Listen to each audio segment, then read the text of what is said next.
There's Twilight Princess, Bait and Chaos Origins, Lego Star Wars 2, there was One Piece Grand Adventure, Sonic Riders, Odama, Splinter Cell, Double Agent, Tomb Raider Legends, Sonic Riders, FIFA Street 2 kind of a thing.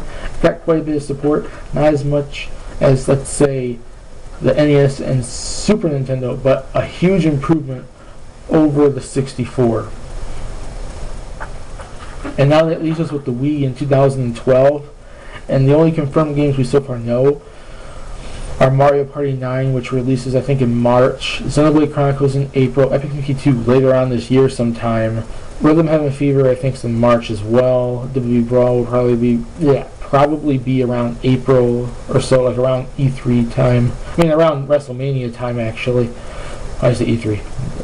It's nighttime, sorry. Pokeparks at the end of the year, Lego Batman will probably be over the summer around E3 time, I would guess. I don't know. But then you see I have a ton of question marks there. And that leads us to believe, what else do we have in store for this year? Are we going to get Last Story and Pandora's Tower localized? Earthseeker Rodea? I didn't include Dragon Quest X on this list because we don't know for sure if we're getting the Wii version in America. I'm sure we're bound to get the Wii U version, like everyone's saying, but everyone has doubts about us getting the Wii version. So if we get the Wii version, if it even comes in 2012 and not 2013 or so, I will include that, but it's a big question mark at the time. And like, if we're getting Dragon Quest X, are we going to get Dragon Quest Collections, new Sengoku Bosser game coming, stuff like that? Is there a new Wii Blank Series game coming, kind of thing? I left a lot of question marks there because I don't know for sure. And I came up with about 7 to 8 games approximately so far confirmed for the Wii, and none of them are released at all. We haven't got to any of those games being released yet. So let's go over this again before I continue on here.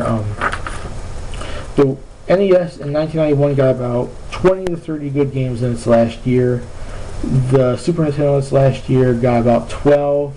There were 4 for the 64 in 2001, 10 of the GameCube in 2006, and so far as of now, 7, possibly 8 for the Wii in 2012. And what I've actually noticed here with this lineup of games here, that actually I kind of seen a pattern with, and if the pattern hopefully is true, we'll be seeing more Wii games in 2012 than what we have confirmed now.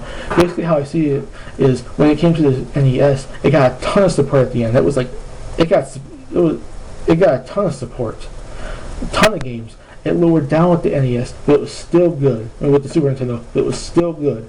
It lowered to the worst possible point a Nintendo system's ever had with the 64, but then it made an improvement with the GameCube, which would then mean if this pattern happens to be true, it's going to be improvement over the GameCube for the Wii. Right now we have like 7 to 8 games and the GameCube is 10, so that means we're at least going to be seeing on the Wii at least 10 plus worthwhile the good games in its last year, in quotations, because we're going to be getting support after that, but its last official year as the newest Nintendo system. And my quick little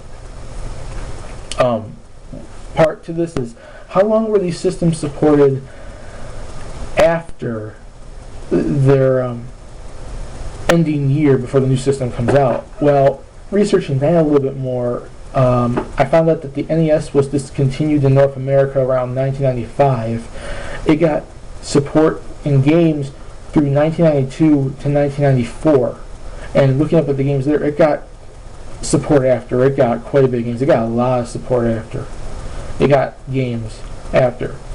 When it came to the Super Nintendo, that was discontinued in 1999, and it got games through 97 and 98. It was not as good as the NES, but it got decent to good games. It got about 14 games within that time span based off the games listed on Wikipedia, and the only worthwhile ones I really actually seen were Kirby's Dream Land and NHL 98.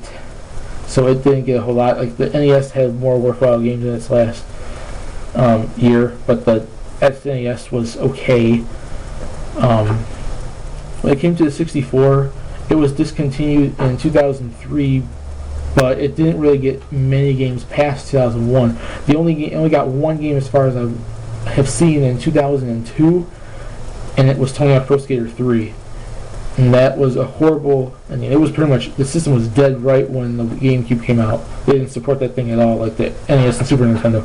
The GameCube in 2000, like when after it was done in 2006 and the Wii came out, it got about 6 games in 2007. It was discontinued in 2007. And out of all those 6 games, there was like nothing worthwhile. It was like Ratatouille and TMNT and Meet the Robinsons and stuff like that. It was nothing really worthwhile, so that was bad too. It fits into the category of support after with the 64. It might have been a slight improvement, like a number of games, but the quality of the games were not really there. And I would put Tony Hawk Pro Skater 3 above all 6 of those games. And that's sad. And now we're on to the Wii. We've gotten confirmation that the Wii is going to be supported after the Wii U is out, which would be around the end of this year. So let's say 2013 onward. For how many years? It's not confirmed. But if it can go out like the NES did, the NES went for about 4 years. No, about 2 years after. 2 to 3 years after. So if that happens to be true, we'll be getting the anywhere between 2013 and 2013 through 2015, the Wii could be supported for, but I don't think it's going to be like the NES. I think we'll probably get support in 2013, maybe 14. I highly doubt 15 and all that. But Nintendo could always surprise us. And that's basically it. And that's my overview of how Nintendo systems have ended and how long they've been supported after, and trying to do it as a way of determining what can we expect from the Wii in 2012 and what can we expect from the Wii after 2012, 2013 onward, and how the system was ended, how many worthwhile the good games came out, and how long does it actually see support. When it came to the NES and Super Nintendo, they got support for quite some time after. SNES didn't have as much support as the original NES, but they got support. Once the 64 came out, its support dropped once the GameCube came out, and once the GameCube came out, when the GameCube came out and the Wii then came out after, when the GameCube was done, they pretty much got support dropped right as well. So we've got 2 Nintendo systems that were support after, and 2 Nintendo systems that were pretty much dead once the new system arrived. Now, where is the Wii going to be included in all this? Will it get a lot of support after, or will it be forgotten within a year? I highly doubt that, but we'll have to wait and see. I hope you guys liked this video. Put in the comment section what you thought. Do you agree with me or disagree with me? What do you think we'll be seeing from the Wii in 2012 and from 2013 onward? What games do you want to see? What localizations do you want to see? Do you want to see the Operation Rainfall, Earthseeker, Loader games coming out? What do you want to see? And that's about it. I'm SnipingIsFun, and I hope you guys like this video. Please subscribe if you want to, and I'll see you guys in my next video.